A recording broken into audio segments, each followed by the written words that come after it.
નમસ્કાર મિત્રો, સ્વાગત છે તમારું અમારી ચેનલ અવનવી વાતો પર।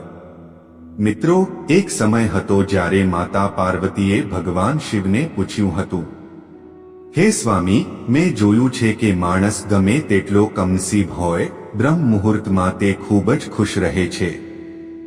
ત્યારે ભગવાન શિવે કહ્યું, હે દેવી, હું તમને આ પ્રશ્ન પૂછું છું।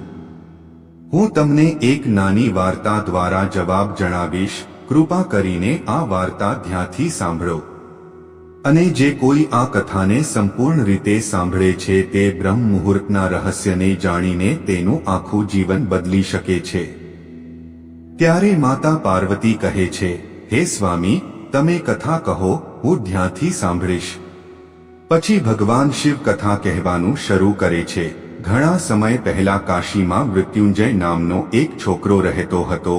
તે છોકરો ઘણો સારો હતો, પરંતુ તેને એક ખરાબ ટેવ હતી। તે મોડે સુધી સૂતો હતો। તેના પરિવારના સભ્યોએ તેને સવારે જગાડવા માટે ઘણા પ્રયત્નો કર્યા હતા, પરંતુ તે દરરોજ સવારે મોડો જાગતો હતો। તે છોકરો 10 વાગ્યા પહેલા ક્યારેય જાગ્યો ન હતો। તેના પરિવારજનોએ ગમે તેટલી કોશિશ કરી, પરંતુ તે છોકરો વહેલો જાગ્યો નહીં। જ્યારે તે નાનો હતો ત્યારે તેના પરિવારને લાગતું હતું કે જ્યારે તે મોટો થશે ત્યારે તેની આદતોમાં સુધારો થશે, પરંતુ જેમ જેમ છોકરો મોટો થતો ગયો તેમ તેમ તેની આદતો વધુ વણસી ગઈ। પછી તેના પિતા તેની આ આદતથી ખૂબ જ પરેશાન થવા લાગ્યા। તે છોકરો ઘણી નકારાત્મક શક્તિઓથી ઘેરાયેલો હતો। તે બધાને વળતો જવાબ આપતો હતો અને દિવસભર ઉદાસ રહેતો હતો। તેની અસર તેના સ્વાસ્થ્ય પર પણ થતી હતી। જ્યારે છોકરાને ખબર પડી કે તેના બધા મિત્રોએ સફળતા મેળવી છે, ત્યારે તે વધુ ચિંતિત થઈ ગયો અને ભગવાનને કોસવા લાગ્યો। અને તે વારંવાર કહેતો રહ્યો કે મારું નસીબ ખરાબ છે। પરંતુ છોકરાની નિષ્ફળતા પાછળનું કારણ તેના પિતા સારી રીતે જાણતા હતા। ત્યારે ભગવાન શિવે કહ્યું, હે દેવી, એક વખત તેમના પિતાને એક સંન્યાસી વિશે ખબર પડી અને તેઓ તરત જ તેમના પુત્રની સમસ્યા અંગે તે સંન્યાસી પાસે ગયા, જેના કારણે તેણે સંન્યાસીને તેના પુત્રની આદતો વિશે ખૂબ વિગતવાર કહ્યું। તો સંન્યાસીએ કહ્યું કે તમે કાલે તમારા પુત્રને આશ્રમમાં આવવા માટે કહો। પછી છોકરાના પિતા તેમના ઘર તરફ ગયા। તેઓ જાણતા હતા કે જો તેઓ તેમના પુત્રને સંન્યાસીને મળવા માટે કહેશે તો તે ક્યારેય સંમત થશે નહીં। પછી તેના પિતાએ થોડું મગજ વાપર્યું, પુત્રને પોતાની પાસે બોલાવ્યો અને કહ્યું, તારા બધા મિત્રોએ જીવનમાં સફળતા મેળવી છે, શું તારે સફળ થવું નથી? ત્યારે છોકરાએ જવાબ આપ્યો, ચોક્કસ પિતાજી, હું પણ સફળ થવા માંગુ છું, પરંતુ જ્યારે પણ હું મારા મિત્રોને તેમની સફળતાનું રહસ્ય પૂછું છું તો તેઓ મને કશું કહેતા નથી। ભગવાન શિવે કહ્યું, હે દેવી, ત્યારે તેના પિતાએ પુત્રને કહ્યું કે મને તે રહસ્ય જાણવા મળ્યું છે કે તે બધા કેમ સફળ થઈ રહ્યા છે। ત્યારે છોકરાએ ખૂબ જ જિજ્ઞાસા સાથે પૂછ્યું, પિતાજી, તમે શું શોધી કાઢ્યું? કૃપા કરીને મને કહો। ત્યારે તેના પિતાએ કહ્યું કે કાલે સવારે તારે એક સંન્યાસીના આશ્રમમાં જઈને તેને મળવાનું છે। જો તું ત્યાં સમયસર પહોંચી જજે તો તે સંન્યાસી તને એવો મંત્ર કહેશે કે તારી સફળતા થશે। પણ એક પ્રોબ્લેમ છે, છોકરાએ પૂછ્યું, શું પ્રોબ્લેમ છે? તો પિતાએ કહ્યું કે તમે જાગો ત્યાં સુધીમાં સાધુને મળવાનો સમય થઈ ગયો છે। ત્યારે છોકરાએ કહ્યું, પિતાજી, હું કાલે આખી રાત જાગીશ અને સવારે સાધુને મળીશ। ત્યારે તેના પિતાએ કહ્યું, ઠીક છે, તમે ત્યાં જાઓ અને તે સાધુની આજ્ઞાનું પાલન કરો। પિતાની વાત સાંભળીને છોકરો ખૂબ જ ખુશ થઈ ગયો। જીવનમાં પહેલીવાર તે રાત્રે જાગતો રહ્યો, પણ થોડી જ વારમાં તેને ઊંઘ આવી ગઈ। પછી બીજા દિવસે સવારે જ્યારે તે જાગ્યો ત્યારે તેને ખબર પડી કે સાધુને મળવાનો સમય થઈ ગયો છે। તેના પિતાએ છોકરા તરફ જોયું અને કહ્યું, તું જીવનમાં ક્યારેય સફળ નહીં થાય, જા અને સૂઈ જા। પિતાની આ વાત સાંભળીને છોકરો ખૂબ દુઃખી થયો અને તેણે મનમાં પડકાર ફેંક્યો કે કાલે સવારે તે સંન્યાસીને મળવા ચોક્કસ જશે। તેણે તેના પગમાં એક નાનો ઘા કર્યો, જેના કારણે તે પીડાને કારણે આખી રાત ઊંઘી શક્યો નહીં, અને તે સૂર્યોદય પહેલા પ્રથમ વખત જાગી ગયો, અને તે તરત જ કપડાં પહેરીને સાધુને મળવા ગયો. જેવો છોકરો સાધુના આશ્રમમાં પહોંચ્યો, તેણે જોયું કે સાધુ અને તેના બધા શિષ્યો ધ્યાન કરતા બેઠા હતા. પછી જ્યારે ધ્યાનનો સમય પૂરો થયો ત્યારે તે છોકરો સાધુ પાસે આવ્યો અને તેમને પ્રણામ કરીને કહ્યું કે શું તમારી પાસે કોઈ મંત્ર છે જેના દ્વારા હું સફળ થઈ શકું? કૃપા કરીને મને તે મંત્ર જણાવો. હું પણ સફળ થવા માંગુ છું અને મારા મિત્રોની જેમ સારું જીવન જીવવા માંગુ છું. મિત્રો, ભગવાન શિવે માતા પાર્વતીને કહ્યું, હે દેવી. ત્યારે સાધુએ હસીને કહ્યું, સારું, તમે એ જ બાળક છો. તમારા પિતા મને મળવા આવ્યા હતા અને તેમણે મને તમારા વિશે બધું કહ્યું હતું. મેં તમને એ મંત્ર ચોક્કસ કહ્યો હશે. પણ પછી હવે છોકરાએ શબ્દ સાંભળતા જ છોકરો ડરી ગયો અને પૂછ્યું, પણ શું ગુરુદેવ? ત્યારે સાધુએ કહ્યું, હું તમને તે મંત્ર કહીશ, પણ તમારે આગામી 21 દિવસ સુધી મારું પાલન કરવું પડશે. હું તમને તે મંત્ર 21 દિવસ પછી કહીશ. ત્યાં સુધી હું તમને જે કામ કહીશ તે તમારે કરવાનું રહેશે. જો તમે કાર્યની વચ્ચે નિષ્ફળ જાઓ અથવા તમારો સંકલ્પ ગુમાવશો તો તે મંત્રની કોઈ અસર થશે નહીં. પછી છોકરાએ નિશ્ચય સાથે કહ્યું કે હું તમારી બધી આજ્ઞા સ્વીકારું છું. હું આગામી 21 દિવસ સુધી તમારો ગુલામ છું. તમે જે કહેશો તે કરીશ. મારે ફક્ત તે મંત્ર વિશે જાણવું છે અને હું પણ સફળ થવા માંગુ છું.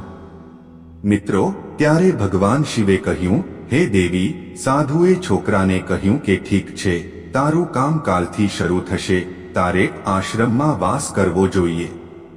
પછી છોકરો આશ્રમમાં રહેવા માટે રાજી થયો. સાધુએ કહ્યું કે અહીં રહીને તમારે બ્રહ્મ મુહૂર્તમાં જાગવું પડશે અને અન્ય શિષ્યોની જેમ તમારે પણ ધ્યાન અને તપસ્યા કરવી પડશે, તેમજ આશ્રમના કાર્યમાં મદદ કરવી પડશે. આ સંકલ્પનો ભંગ ન થવો જોઈએ, તે યાદ રાખજો. હવે છોકરો સાધુ સાથે સંમત થયો અને તેના કામનો દિવસ બીજા દિવસથી શરૂ થયો. આ વખતે તે નિશ્ચિત હતો, પરંતુ એક અઠવાડિયા પછી તેનો સંકલ્પ તૂટી ગયો અને તે 8મા દિવસે મોડે સુધી સૂતો રહ્યો. જ્યારે તે ઊંઘમાંથી જાગી ગયો, તેણે કહ્યું કે તે કેટલી મોટી ભૂલ કરી છે. પછી તે સાધુ પાસે રડતા રડતા આવ્યા અને કહ્યું, હે ગુરુદેવ, મારો સંકલ્પ તૂટી ગયો છે. હવે હું જીવનમાં ક્યારેય સફળ નહીં થઈ શકું. પછી સાધુએ તેને સમજાવ્યું અને કહ્યું કે તે ફરીથી શરૂ કરો અને ફરીથી સંકલ્પ કરો. પછી છોકરાએ સાધુને પૂછ્યું કે શા માટે સવારે ઉઠવું આટલું મહત્વનું છે અને અહીં દરેક લોકો આટલા વહેલા કેમ ઉઠે છે. ત્યારે સાધુએ છોકરાને સમજાવતા કહ્યું કે સવારે ઉઠવા પાછળ એટલે કે બ્રહ્મ મુહૂર્તમાં એક મોટું વિજ્ઞાન છુપાયેલું છે. છોકરાએ કહ્યું, કૃપા કરીને મને તે વિજ્ઞાન જણાવો. પછી સાધુએ કહ્યું કે રાત્રિને 4 સમયગાળામાં વહેંચવામાં આવી છે, જેમાં પ્રથમ રુદ્રકાલ છે, જેનો સમય સાંજે 6 થી 9 વાગ્યા સુધીનો છે. બીજો રાક્ષસકાળ, જેનો સમય રાત્રે 9 થી 12 વાગ્યા સુધીનો છે. ત્રીજો ગાંધર્વ સમયગાળો, જેનો સમય બપોરે 12 થી 3 વાગ્યા સુધીનો છે. અને જે સમય છેલ્લો આવે છે તેને મનોહર કાલ કહેવાય છે. આ સમયને બ્રહ્મ મુહૂર્ત અથવા અમૃત બેલા તરીકે પણ ઓળખવામાં આવે છે. તેનો સમય ભોર બ્રહ્મ મુહૂર્તનો સમય છે, રાત્રિના પ્રહર પછી અને સૂર્યોદય પહેલા. સવારે 4 થી 5:30 સુધીના સમયને બ્રહ્મ મુહૂર્ત કહેવામાં આવે છે. સવારે ઉઠ્યા પછી તરત જ અથવા બ્રહ્મ મુહૂર્ત દરમિયાન ભૂલથી પણ ભોજન ન કરવું જોઈએ. સ્વાસ્થ્યની દૃષ્ટિએ પણ આવું કરવું શુભ માનવામાં આવતું નથી. આ તે સમય છે જ્યારે સમગ્ર વિશ્વની નકારાત્મક શક્તિઓ નિષ્ક્રિય હોય છે અને સકારાત્મક શક્તિઓ સક્રિય બને છે. બ્રહ્મ મુહૂર્ત એટલે દેવ મુહૂર્ત. બ્રહ્મ મુહૂર્ત એટલે દેવતાઓનો સમય. આ સમય દેવતાઓ ધરતી પર વિચરણ કરતા હોય છે અને જાગૃત માનવીઓ પર તેમની ખૂબ જ સકારાત્મક અસર પડે છે. બ્રહ્મ મુહૂર્ત એ એવો સમય છે જ્યારે વ્યક્તિનું મન સંપૂર્ણપણે ખાલી હોય છે અને તેને કોઈ પણ પ્રકારના વિચારો નથી હોતા, અને જ્યારે આ સમયે કોઈ વ્યક્તિ તેનું પુસ્તક ખોલે છે અને ટેક્સ્ટનો અભ્યાસ કરે છે ત્યારે તે બધું ઝડપથી યાદ રાખે છે અને લાંબા સમય સુધી તેને યાદ રાખે છે. આ તે સમય છે જ્યારે આપણે જ્ઞાનને સમજવાનો પ્રયત્ન કરીએ છીએ. તેથી આશ્રમના તમામ શિષ્યો અને વિશ્વના ઘણા જાણકાર લોકો બ્રહ્મ મુહૂર્તમાં જાગે છે. પ્રાચીન સમયમાં પ્રકાશનો કોઈ સ્ત્રોત ન હોવાને કારણે લોકો તેમના દિવસનો અંત સૂર્યાસ્ત સાથે અને સૂર્યોદય સાથે શરૂ કરતા હતા. આ એક માર્ગ છે જેમાં માનવ જીવન પ્રકૃતિ સાથે સુમેળમાં ચાલે છે. મિત્રો, ત્યારે ભગવાન શિવે માતા પાર્વતીને કહ્યું, હે દેવી, છોકરાએ કહ્યું કે ઠીક છે, હું કાલથી મારો સંકલ્પ ફરી શરૂ કરીશ, પણ બ્રહ્મ મુહૂર્તમાં જાગીને શું કરવું જોઈએ? ત્યારે સાધુએ કહ્યું, ઠીક છે, ચાલો હું તમને કહું કે બ્રહ્મ મુહૂર્તમાં શું કરવું અને કેવી રીતે કરવું. સૌપ્રથમ પૃથ્વી માતા પર પગ મૂકતા પહેલા વ્યક્તિએ પૃથ્વી માતાને વંદન કરવું જોઈએ અને પોતાની બંને હથેળીઓ તરફ જોઈને ભગવાનનો આભાર માનવો જોઈએ, જેથી તેમણે તમને આજે સૂર્યોદય જોવાનો મોકો આપ્યો છે. આ પછી દરરોજના કર્મકાંડ અને સ્નાન કરવાથી શરીરની પવિત્રતા જ નહીં પરંતુ મનની પવિત્રતા પણ વધે છે. સ્નાન કર્યા પછી ધ્યાનની પ્રક્રિયા થાય છે. બ્રહ્મ મુહૂર્તમાં ધ્યાનનો સમયગાળો 21 દિવસનો હોય છે. જ્યારે તમે તમારી કોઈ પણ મનોકામના પૂર્ણ કરવા માંગતા હોવ ત્યારે આ પદ્ધતિનો ઉપયોગ કરવામાં આવે છે. આ તે સમય છે જ્યારે વ્યક્તિઓ તેમના આજ્ઞા ચક્રને સક્રિય કરવાનું કામ કરે છે. મિત્રો, પછી સાધુ આગળ કહે છે કે આજ્ઞા ચક્ર બે ભ્રમરની વચ્ચે છે. તેને સંકલ્પ સ્થાન પણ કહેવાય છે. જો તમે આ ચક્ર પર ધ્યાન કેન્દ્રિત કરો છો અને તમારી ઈચ્છાનું પુનરાવર્તન કરો છો તો તે ઈચ્છા ફક્ત 21 દિવસમાં પૂર્ણ થાય છે. અને જો તમારા મનમાં કોઈ અધૂરી ઈચ્છા હોય અને તમે તેને પૂરી કરવા ઈચ્છો છો તો સૌથી પહેલા તે ઈચ્છાને સ્પષ્ટ કરો. સૌપ્રથમ બ્રહ્મ મુહૂર્તમાં સ્નાન કર્યા પછી એવી જગ્યા પસંદ કરો જ્યાં હવા પ્રવેશી શકે. ધ્યાન દરમિયાન શુદ્ધ મહત્વપૂર્ણ હવા હોવી જરૂરી છે. ધ્યાનની મુદ્રામાં કરોડરજ્જુ સીધી હોવી જોઈએ અને ગરદન પણ સીધી હોવી જોઈએ. પછી તમારી મુઠ્ઠીઓ બંધ કરો અને 2 થી 3 મિનિટ સુધી સંપૂર્ણપણે શાંત રહો. જ્યારે તમારું શરીર સ્થિર થઈ જાય અને શ્વાસ પણ શાંત થઈ જાય તો તમારું બધું ધ્યાન અજ્ઞાન ચક્ર પર કેન્દ્રિત કરો. આ દરમિયાન લાંબા ઊંડા શ્વાસ લો અને શ્વાસને પકડી રાખો. આ સમયે મનમાં તમારા મનપસંદ દેવી દેવતાઓ અને શિક્ષકો વિશે વિચારો. મિત્રો, ત્યારે ભગવાન શિવે કહ્યું, હે દેવી, તે સાધુએ કહ્યું, જ્યારે શ્વાસ રોકવો મુશ્કેલ થઈ જાય ત્યારે ધીમે ધીમે શ્વાસ બહારની તરફ છોડો. નાક દ્વારા શ્વાસ લો અને મોં દ્વારા શ્વાસ બહાર કાઢો. બ્રહ્મ મુહૂર્તના સમયે ભગવાનની વિશેષ કૃપા હોય છે અને જો કોઈ વ્યક્તિ આ સમયે પોતાની ઈચ્છાનું પુનરાવર્તન કરે તો તેની ઈચ્છા જલ્દી પૂરી થાય છે.